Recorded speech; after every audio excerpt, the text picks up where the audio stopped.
sur Al-Oula, bienvenue dans cette première édition complète de la soirée. Voici ses principaux titres. Focus dans ce journal sur le rôle et le leadership du Royaume dans l'action arabe commune. Le Maroc conforte sa position de leader sur la scène arabe et africaine. Une position ferme qui conforte les rapports de bon voisinage dans un esprit de tolérance en faveur de la prospérité des peuples arabes. À suivre également un décryptage de la nouvelle résolution onusienne 2654 autour du Sahara marocain. L'instance exécutive de l'ONU trace les contours du cadre du processus politique. Quels enseignements à saisir pour l'avenir de la région? Nous en parlerons avec notre invité, le politologue Moustapha Shahimi.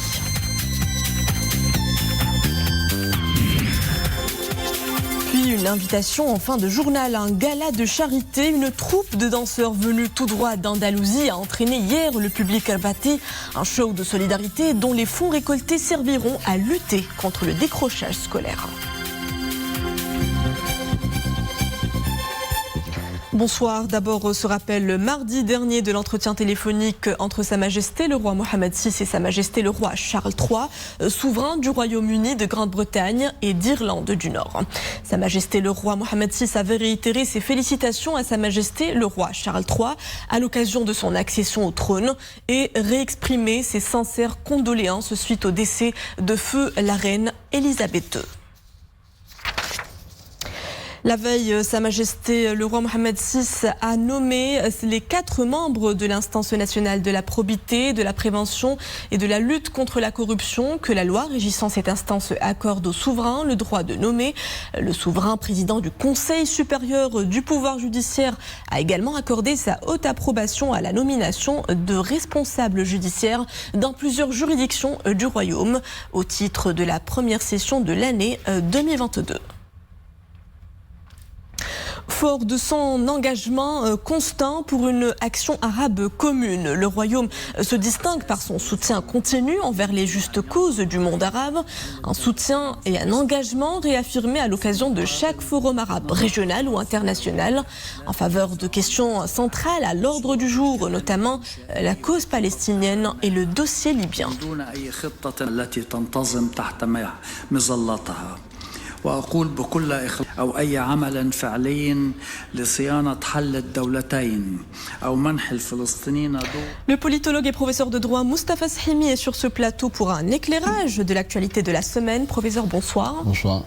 Nous venons de le suivre, le Royaume confirme une fois encore son leadership sur la scène arabe et africaine, une appréciation qui a fait l'unanimité pas plus tard qu'hier au Conseil de sécurité de l'ONU. Le leadership de Sa Majesté le roi, notamment en tant que président du comité Al-Quds, est encore une fois salué par la communauté internationale. Quel commentaire faites-vous de ce rôle de leader qu'incarne aujourd'hui le Maroc sous le leadership de Sa Majesté le roi?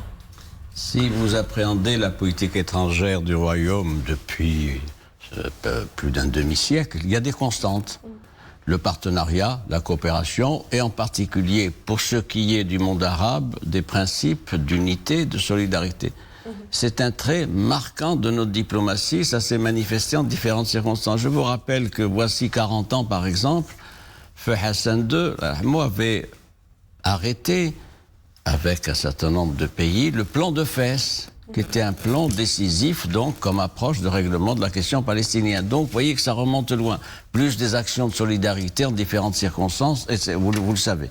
Il y a également le fait, et ça a été relevé hier au Conseil de sécurité lors d'un débat qui portait sur la question du Moyen-Orient, ça a été relevé que le Maroc avait un rôle important, unitaire et de solidarité avec les causes arabes, et en particulier avec la question palestinienne, la cause palestinienne. Sa Majesté le roi étant président du comité Al-Quds. Donc il y a là des constantes, avec des initiatives, des propositions, une volonté d'avancer, et c'est extrêmement important parce que l'unité et la solidarité, c'est l'un des socles de la diplomatie marocaine. Je fais référence en passant au sommet arabe qui se tient à Alger. Le Maroc est tout à fait à l'aise pour continuer à prôner l'unité et la solidarité des Arabes au moment où d'autres sont plutôt des diviseurs.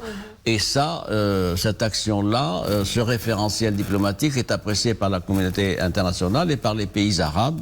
Il y a également le fait que le Maroc prend des initiatives. Vous avez fait référence à la Libye. Le Maroc a toujours prôné une politique en faveur de la Libye, c'est-à-dire la voix à donner au peuple libyen, et que c'est aux différentes fractions du peuple libyen de trouver une solution sans ingérence étrangère. C'est également vrai au Liban, où le Maroc a été actif en différentes circonstances. C'est également vrai en Irak. Donc voilà quelque chose qui est important, qui donne cette identité particulière à la diplomatie marocaine. Il y a une autre actualité phare qui marque la semaine que nous quittons, l'adoption par le Conseil de sécurité de la nouvelle résolution onusienne 2654 autour du Sahara marocain. Résolution par laquelle l'instance onusienne proroge le mandat de la MINURSO jusqu'à fin octobre 2023. Le Maroc s'est félicité de ce texte qui vient consacrer encore une fois la prédominance du plan d'autonomie dans les provinces du sud du royaume proposé par le Maroc en 2007. Ce rappel signé Iman Ablou.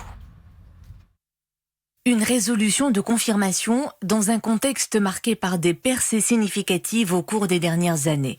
La résolution 2654 relative à la question du Sahara marocain renouvelle le mandat de la MINURSO pour une année jusqu'à fin octobre 2023 et confirme le soutien international grandissant de pays importants et influents à l'initiative marocaine d'autonomie à travers l'ouverture à Laayoune et à Dakhla de plus d'une trentaine de consulats généraux, la non-reconnaissance de plus de 95% des États membres de l'ONU de l'entité Fantoche, ainsi que l'essor économique et social dans les provinces du Sud, qui sont autant d'illustrations de cette dynamique hautement positive. La résolution onusienne confirme également le cadre du processus politique, puisque le Conseil de sécurité considère que le format des tables rondes est le seul cadre de discussion en vue de parvenir à une solution définitive aux différends régionaux sur le Sahara marocain, en mandatant l'envoyé personnel du secrétaire général de l'ONU de faciliter le processus politique. Le document appelle ainsi de nouveau le Maroc, l'Algérie, la Mauritanie et le Polisario à rester engagés dans ce processus sur toute sa durée, dans un esprit de réalisme et de compromis. Une fois de plus, le Conseil de sécurité souligne que cette solution politique ne peut être basée que sur l'initiative marocaine d'autonomie, dont la prééminence est tout aussi réaffirmée par l'instance onusienne. Le texte adopté consacre par ailleurs des évolutions importantes au chapitre du recensement et de l'enregistrement des populations des camps de Tindouf, ainsi qu'en termes du respect du mandat de la MINURSO dans la surveillance du cessez-le-feu. Professeur Sahimi, à quel point, selon vous, ce texte onusien conforte-t-il l'approche et la démarche marocaine dans le règlement de ce conflit artificiel entretenu artificiellement, justement ? Le Maroc s'est félicité, vous le savez, dans un communiqué du ministère des Affaires étrangères de cette résolution 2654. Pourquoi ? Parce qu'elle reprend le tronc et les principes définis dans la précédente résolution d'octobre 2021 et même les résolutions précédentes depuis 2018. C'est-à-dire, il y a d'abord le cadre, la validation du cadre de négociation du processus politique. Il n'y en a pas d'autre. Il y a un cadre qui a été fixé, qui a donné lieu à 2 tables rondes en décembre 2018, mars 2019, et donc il n'y a pas d'autre option qu'une 3e table ronde qui devra se tenir. Premier point. Deuxième point, il y a un mandat qui est donné et qui est renouvelé donc au nouvel émissaire personnel du secrétaire général de l'ONU, M. Staffan de Mistura, qui a pris ses fonctions le 1er novembre dernier, donc pratiquement un an, et qui donc maintenant reçoit un soutien réitéré de la haute instance onusienne qu'est le Conseil de sécurité pour voir les possibilités de reprise du dialogue. C'est un facilitateur. Et donc sur la table, il a les acquis. Et ça a été répété et par le secrétaire général dans son rapport du 16 octobre présenté au Conseil de sécurité, et dans la présente résolution, il y a des acquis. Donc il y a sur la table des acquis, ce sont les paramètres, les principes, etc. Également, la finalité de ce processus, c'est un processus qui vise quoi ? Il vise la recherche d'une solution politique sur quelle base ? Les bases du réalisme, du compromis, et d'une solution mutuellement acceptable, donc pour les parties. Il identifie aussi, ce texte-là, il identifie les parties, et il dit les parties concernées. Et puis, un dernier point aussi pour ce qui est de cette résolution 2654, qui est important, c'est toujours la prééminence de l'initiative marocaine d'avril 2007, comme cadre de négociation et de débat. Sur la base donc du respect, il faut le redire toujours, de la souveraineté nationale, l'intégrité territoriale. Ce texte aussi est important parce qu'il interpelle de manière plus active, plus accentuée, l'Algérie.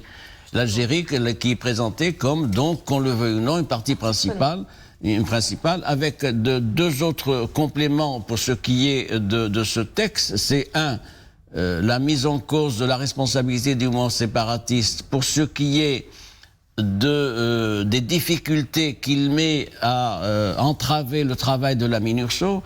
La MINURSO se heurte à un certain nombre d'obstacles pratiques de terrain, approvisionnement, ravitaillement, réparation, etc. Donc il y a là une question qui préoccupe fortement le Conseil de sécurité et qui est de nature à conduire les membres du Conseil de sécurité, si elle perdurait, à réévaluer la place et le rôle de la MINURSO et peut-être à prendre des mesures plus directive en direction du mouvement séparatiste et de l'Algérie. Deuxième élément nouveau dans ce texte, c'est la question du recensement. C'est une situation tout à fait exceptionnelle que nous connaissons. Il y a des populations réfugiées dans les camps de Tindouf. Combien sont-elles? L'Algérie dit 180 000. De fait, il y en a 40 000, 45 000, pas plus, etc. Pourquoi ce chiffre est gonflé? Il faut le dire. Pour des besoins de l'aide alimentaire, pour avoir une aide alimentaire multipliée. Et il y a là donc une préoccupation qui est insistante au niveau du Conseil de sécurité parce qu'il y a malnutrition, il y a insécurité alimentaire. Et donc ça, c'est des problèmes qui sont posés. Et là, il y a encore la responsabilité et du pays hôte de ces camps, en l'occurrence Algérie, et évidemment du mouvement séparatiste. Justement, pour revenir aux tables rondes et au processus politique, vous avez parlé des parties prenantes. On retient ici un message clair et direct adressé à l'Algérie. L'instance onusienne insiste encore une fois sur la reprise des tables rondes avec la participation de l'Algérie, qualifiée de partie prenante à part entière à ce conflit régional. Pourquoi l'Algérie est mise en cause et responsabilisée? C'est l'Algérie qui, depuis près d'un demi-siècle, accueille, encadre, finance, mobilise le mouvement séparatiste. Ça se passe en territoire algérien, les camps Tindouf. Ils ne sont pas dans des latitudes exotiques d'Asie ou d'ailleurs aux Caraïbes. Ça se passe en territoire algérien. Et donc c'est l'État algérien qui est interpellé sur ce plan-là. Il y a aussi le fait que l'Algérie est le problème et en même temps la solution. Et sur ce plan-là, l'Algérie pratique une politique négative d'obstruction parce elle avait accompagné le processus de négociation à 2 reprises avec les 2 tables rondes. Depuis 1 an, elle récuse ce processus et sans proposer quoi que ce soit qui soit significatif et recevable. Donc nous sommes face à cette situation. La communauté internationale, à travers le Conseil de sécurité, a adopté une résolution claire et précise. Il est demandé à l'Algérie d'indiquer exactement ce qu'elle veut. Qu'est-ce qu'elle veut? C'est dans le rapport du secrétaire général, mais c'est encore plus dans la résolution 2654. Et tout ça doit être clarifié. Ça témoigne en dernière analyse de quoi? Ça témoigne de l'isolement de la diplomatie algérienne et de l'impasse dans laquelle elle s'est placée aujourd'hui. Moustapha Shehmi, professeur de droit et politologue, merci pour tous ces éclairages. Merci à vous. La Corée du Sud sous le choc en raison de cette tragique bousculade survenue hier soir à Séoul. Plus de 153 personnes y ont perdu la vie et des dizaines d'autres blessés dans la nuit d'hier lors des célébrations d'Halloween. Les images d'ambulances toutes sirènes hurlantes et des scènes de massage cardiaque pour réanimer les blessés ont bouleversé le pays et même ailleurs. Le président sud-coréen s'est rendu sur place alors que les opérations de secours et d'identification des victimes se poursuivent.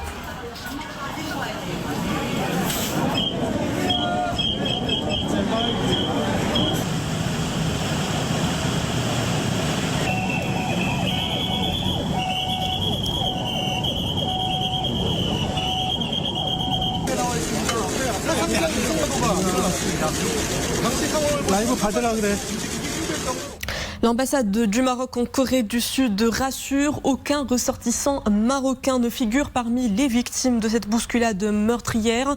En cas d'urgence, 2 numéros fixes et mobiles sont mis à la disposition de la communauté marocaine.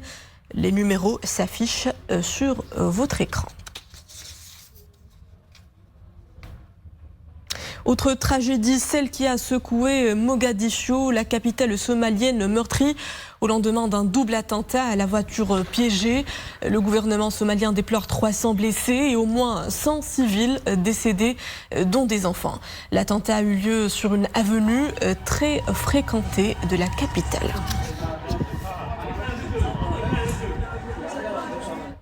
Un mot d'art pour clôturer ce journal. Nous vous invitons aux premières loges d'un spectacle de flamenco des plus authentiques. C'était hier lors d'un gala de charité donné par l'association socio-éducative Les Enfants de l'Oval Maroc. Le gala se fixe la mission de prêter main forte aux enfants défavorisés de l'association et de soutenir leur éducation. Othman Tazi et Zakaria Moukimbillah Imanabouf pour le commentaire.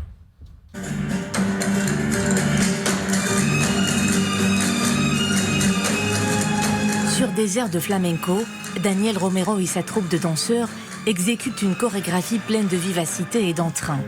De quoi transporter le spectateur au cœur de l'Andalousie, région de provenance de la troupe.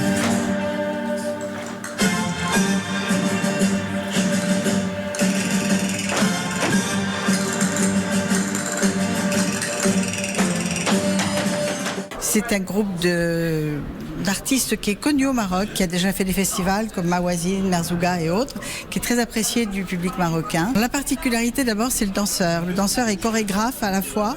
C'est lui qui crée tous ses costumes. C'est quelqu'un de très perfectionniste, qui a plusieurs écoles de flamenco en Espagne.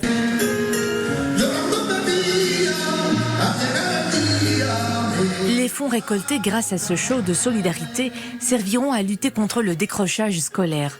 À l'origine de ce gala, l'association socio-éducative Les Enfants de l'Oval Maroc.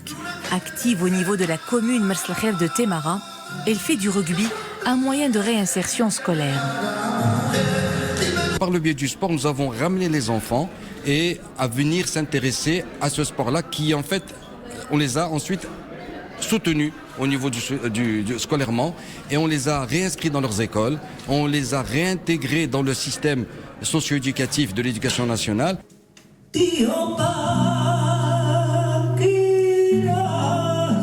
Grâce à l'action de l'association, des centaines d'enfants ont pu poursuivre leur scolarité et s'inscrire dans des cursus d'excellence.